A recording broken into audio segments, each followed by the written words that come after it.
आप देख रहे हैं डीकेपी न्यूज़ जनता की आवाज़ में डॉक्टर करणपाल सिंह।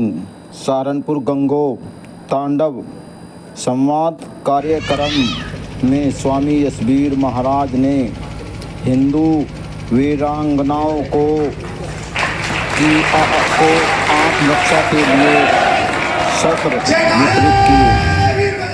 आप देख सकते हैं